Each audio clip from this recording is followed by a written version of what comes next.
एक बार की बात है। एक आदमी था जिसकी 3 बेटियां थीं। जब राजा ने युद्ध के लिए सैनिकों को बुलाया तो उस व्यक्ति के पास भेजने के लिए कोई पुत्र नहीं था। जब वह बैठ गया और विचार करने लगा कि क्या करना है, तो उसकी सबसे बड़ी बेटी उसके पास आई और पूछा, आप क्या सोच रहे हैं पिताजी? उसने उत्तर दिया, मुझे अकेला छोड़ दो बेटी। राजा ने युद्ध में जाने के लिए सैनिकों को बुलाया है और मेरे कोई पुत्र नहीं है। मेरे पास केवल तुम हो जिसे मैं युद्ध में नहीं भेज सकता। इस पर उसने जवाब दिया, मेरी शादी किसी से करा दो। बाद में दूसरी बेटी ने भी यही जवाब दिया। हालांकि सबसे छोटी बेटी ने उत्तर दिया, चिंता मत करो पिताजी, मैं युद्ध में जाऊंगी। मेरे लिए एक वर्दी बनवाओ और मेरे बाल काट दो ताकि किसी को पता न चले कि मैं एक लड़की हूँ। फिर मुझे अपना घोड़ा और हथियार दे दो। उसके पिता ने वैसा ही किया जैसा उसने अनुरोध किया था और वह गांव के अन्य युवकों के साथ चली गई। जिस किसी ने भी नए युवक को देखा वह आश्चर्यचकित रह गया और वे चलते गए। संयोग से उसी दिन राजा ने अपने ही पुत्र को कुलशेद्र द्वारा खाने के लिए शहर से बाहर ले जाने का आदेश दिया था। हर साल कुलशेद्र आता और कई लोगों को निगल जाता था। एक दिन कुलशेद्र ने कहा, यदि तुम नहीं चाहते कि मैं फिर कभी वापस आऊं तो मुझे राजा का पुत्र दे दो। और इसलिए वे राजा के बेटे को कुलशेद्र के पास ले आए। जब लड़का नगर के बाहर था तो नगरवासियों ने कुलशेद्र को उसे निगलने के लिए दौड़ते हुए देखा और वे सभी इतने भयभीत थे कि किसी ने भी उसकी सहायता के लिए जाने के बारे में नहीं सोचा। प्रसन्न लड़की ने अपनी कृपाण निकाली, कुलशेद्र को मार डाला और राजा के बेटे को बचा लिया। कुलशेद्र के मारे जाने की खबर तुरंत राजा तक गई, जो इतना खुश हुआ कि उसने भोज और बंदूक की सलामी का आदेश दिया। जब वह युवक राजा के बेटे के साथ महल में दाखिल हुआ तो बेटे ने फुसफुसा कर कहा, मेरे पिता तुम्हें एक राज्य देंगे, लेकिन केवल उनका घोड़ा मांगो, क्योंकि वह हमारी तरह सोच और बात कर सकता है। जब वे राजा के पास पहुंचे तो उसने पूछा, आप इनाम के रूप में कौन सा राज्य लेना चाहेंगे? युवक ने उत्तर दिया, मेरी एकमात्र इच्छा युद्ध में न जाना है। ठीक है, राजा ने कहा, मैं खुशी से तुम्हें सैन्य सेवा से मुक्त कर दूंगा, लेकिन तुम्हें कौन सा राज्य चाहिए? ठीक है, अगर तुम सचमुच मुझे कुछ देना चाहते हो तो मुझे वह घोड़ा दे दो जिस पर तुम बैठे हो। हालांकि राजा ने इनकार कर दिया और इसलिए वह युवक चला गया। राजा के बेटे ने युवक का पीछा किया और जब लोगों ने पूछा कि वह कहाँ जा रहा है तो उसने उत्तर दिया, मैं अपने नए पिता के साथ जा रहा हूँ। उसने मेरी जान बचाई और अब वह मेरे लिए पिता तुल्य है। मेरे असली पिता मेरी अधिक परवाह नहीं करते, उनके लिए अपने पुत्र से अधिक उनका घोड़ा है, तो मेरे लिए प्रस्थान करना ही अच्छा है। जब राजा ने अपने बेटे की बात सुनी तो उसने अपना मन बदल लिया। वे उस युवक के लिए घोड़ा ले आए और उस पर एक सुनहरी काठी रख दी। वह युवक, हालांकि वह वास्तव में एक लड़की थी, हम उसे यही कहेंगे, घोड़े पर सवार हुआ और दूसरे राज्य की ओर चला गया। जब वह वहां पहुंचा तो उसने एक खंदक के सामने लोगों की भीड़ खड़ी देखी। युवक के घोड़े ने दूर से भीड़ देखी और अपने मालिक से पूछा, हे प्रभु, क्या आप देख सकते हैं कि वे क्या कर रहे हैं? मैं उन्हें ठीक से देख सकता हूँ, लेकिन मैं समझ नहीं सकता कि क्या हो रहा है। घोड़े ने उत्तर दिया, राजा ने यह खाई इसलिए खुदवाई है क्योंकि वह अपनी बेटी की शादी उससे करना चाहते हैं। जो व्यक्ति अपने घोड़े के साथ खाई कूद कर सकता है और सब पकड़ सकता है, वह राजा की बेटी को अपनी पत्नी बना सकता है। हालांकि ऐसा लगता है जैसे अभी तक कोई भी सफल नहीं हुआ है। मैं खाई पर कूद जाऊंगा, तुम बस रुको, कसकर डरो मत और सेब पर नजर रखो।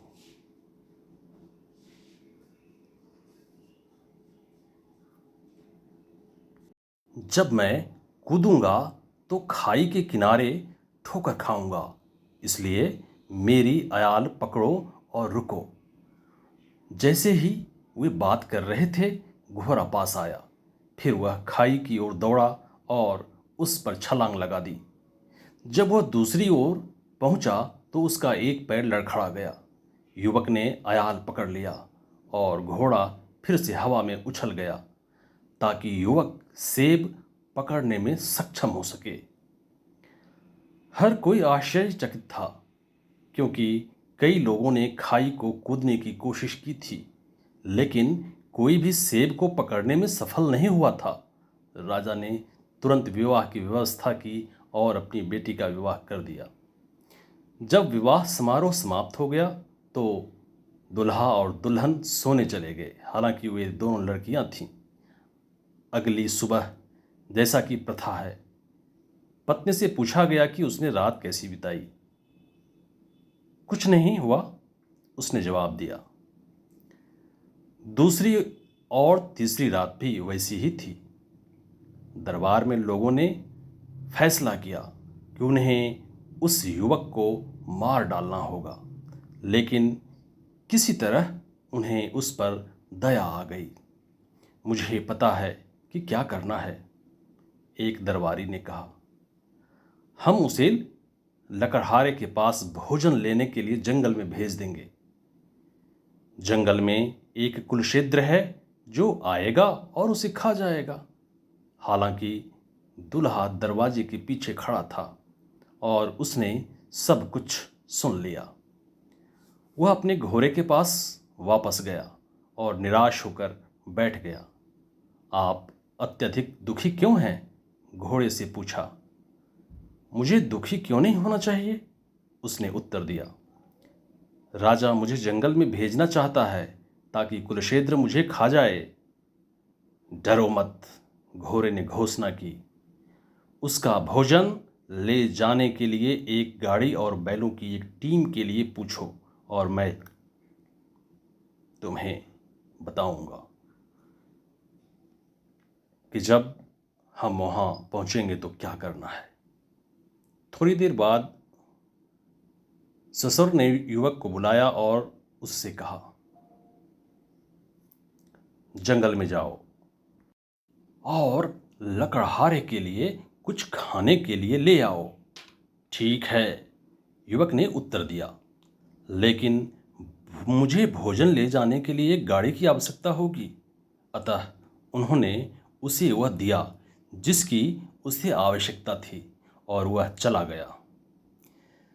रास्ते में घोड़े ने उसे समझाया, जब हम जंगल के बीच में पहुंचें तो बैलों में से एक को छोड़ दो और लकड़हारे को बुलाओ।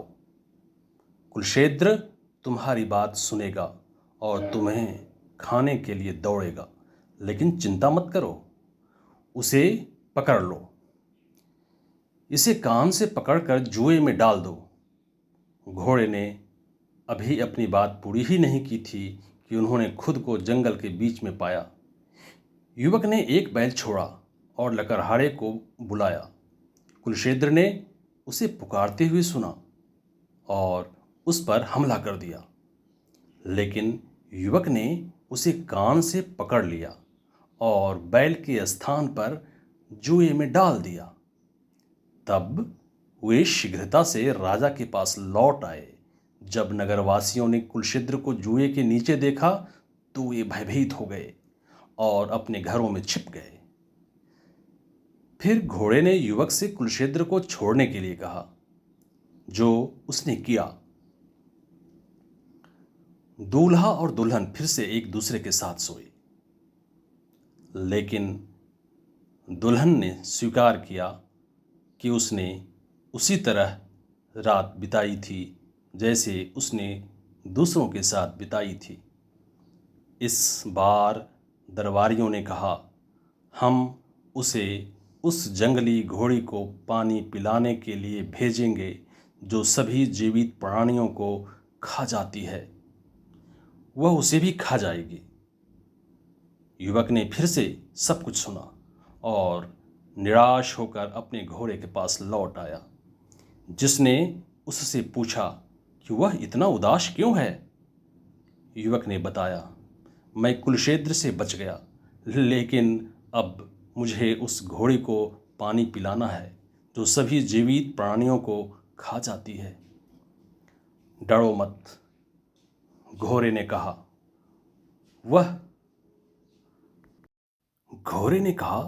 वह मेरी माँ है।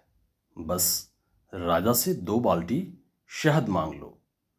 थोड़ी देर बाद राजा ने उसे बुलाया और घोड़ी को पानी पिलाने को कहा। फिर युवक ने शहद की 2 बाल्टी मांगी, जो उसने प्राप्त कर ली और अपने घोड़े के साथ चल दिया। रास्ते में घोड़े ने उससे कहा, जब हम कुएं पर पहुंचे तो बाल्टी पानी निकाल लेना। 2 बाल्टी पानी निकाल लेना, 2 बाल्टी शहद कुएं में डालना और सब कुछ अच्छी तरह से मिला देना।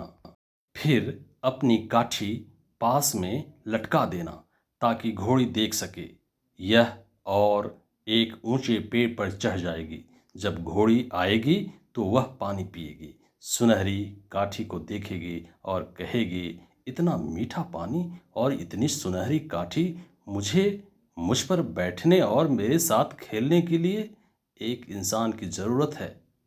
तुम चिल्लाओ, मैं यहाँ हूँ, लेकिन मुझे डर है कि तुम मुझे खा जाओगे। वह कहेगी, नहीं, मैं ऐसा नहीं करूँगी। और आप जवाब देंगे, घोड़े डिमेरशिल के सिर की कसम खाइए। वह मेरे सिर की कसम खाएगी और फिर तुम नीचे उतरकर उस पर चढ़ सकते हो।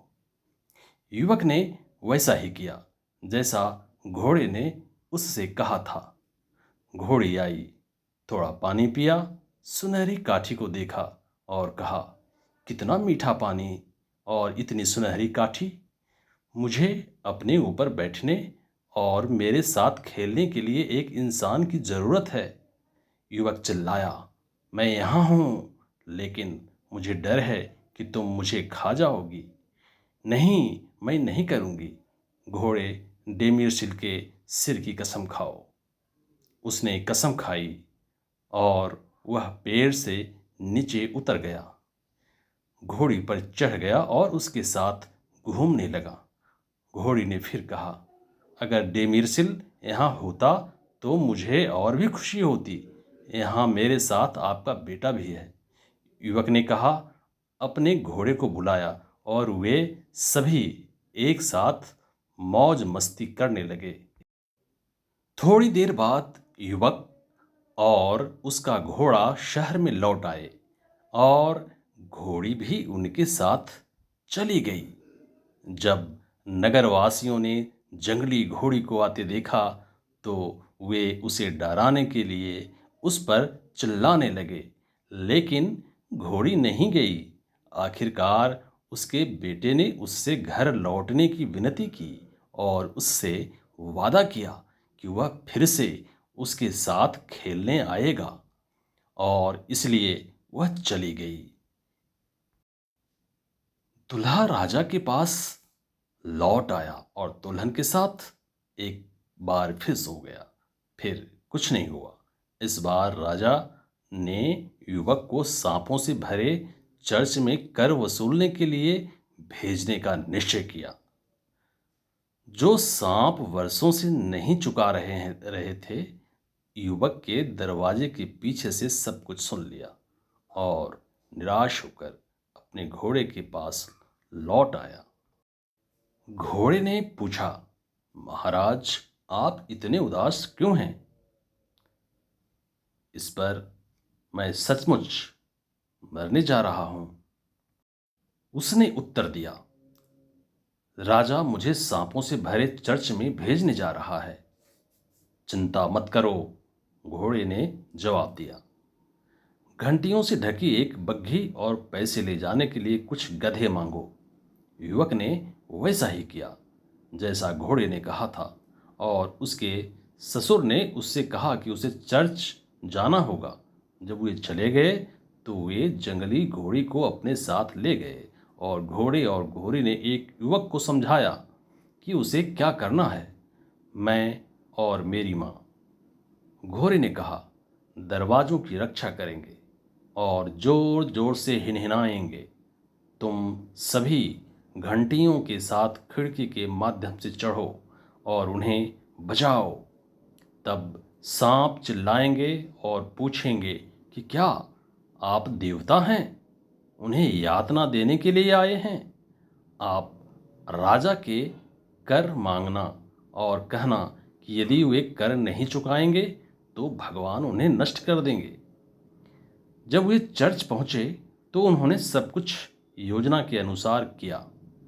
घंटियों और घोड़ों के शोर से सांप इतने डर गए कि वे पैसों का ढेर बाहर ले आए।